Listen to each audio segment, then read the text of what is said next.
the hot spring inn. It all started about 3 years ago when a couple of friends and I said, "We really need to relax in a hot spring for a change.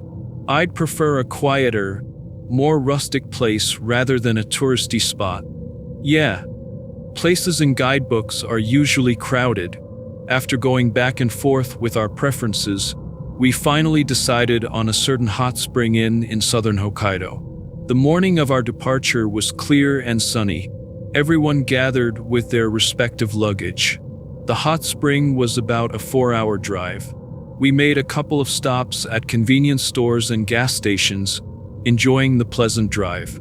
That was until we arrived at the inn. We checked in around 3 p.m. Although the sky had been clear until then, clouds began rolling in, and it felt like it was going to rain at any moment.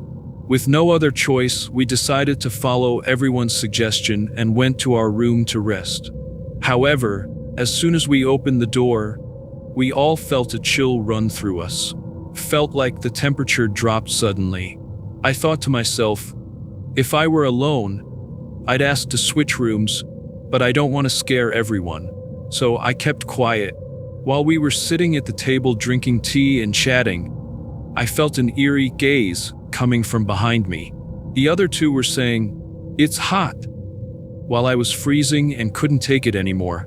Even while feeling that unsettling gaze, we started gossiping about work, like how that asterisk and $% hashtag doctor is the worst, and the head nurse has been acting weird lately. As we chatted, I felt the gaze intensifying. Then, when I accidentally let my guard down, it happened. A heavy weight suddenly pressed down on my shoulders.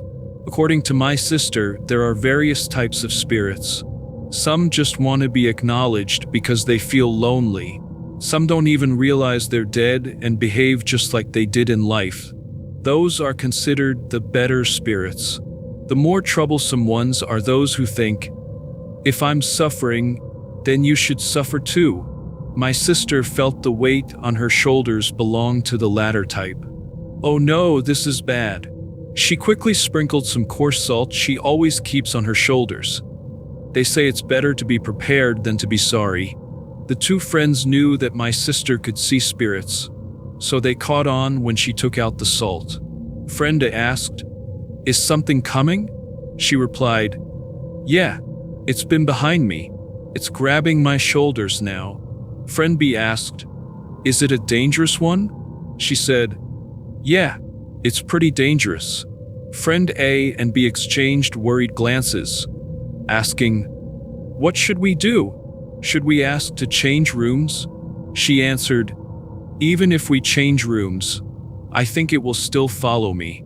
"Is there something on the wall behind me?" she asked. Her friends replied, "There's a painting, a landscape. Could you check the back of it for me?" Her friends were startled. "Don't worry, it's fine. Just look," she reassured them. Cautiously, the two friends lifted the painting. On the back of the painting, they found an amulet taped to it. They panicked. While my sister wanted to escape, she knew they couldn't just leave it like that. "Hey, could you buy some incense? And also some sweets or fruit for offerings?" she asked her friends. Once alone, she sat still. She knew that if she said something to this type of spirit, it might get emboldened and cause trouble. But then, she thought, we took time off to come to a hot spring, and we haven't even gone in yet. This realization made her angry. She has a bit of a short temper. Still, it's dangerous to engage with this guy, she thought. She knew there were male and female spirits. While she was pondering this, her friends returned with incense, sweets, and for some reason, candles. Thank goodness for convenience stores. "Are you okay? We brought everything," Friend A and B said. "Great. Light the incense and make the offerings on the alcove," she instructed. As the smoke began to fill the room, my sister felt her shoulders lighten a bit. "Let's pack up and get ready to leave immediately. Also, could you take care of my stuff? I can't move right now." She kept her eyes on the spirit behind her. She saw the male spirit start to wander around the room. She noted that he was wearing an old-style suit with a wide collar that no one wears these days. The man was walking around with his head down. This is really bad, she thought.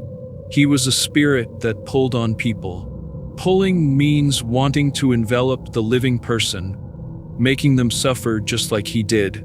Depending on the spirit's mental state, it can even assimilate into the living person. One of her friends lit a candle and placed it on the alcove. The candle's flame was a perfect round shape. In middle school, my sister had said, "In movies, when a ghost appears, the candle flame flickers." But that's not really how it is. Maybe the man grew bored of wandering or became distracted by the offerings in front of the alcove. He stood there staring at them. "Let's get out of this room right now," my sister urged. No one objected. After checking out at the front desk and getting back in the car, we retraced the road we took this morning. "What was that?"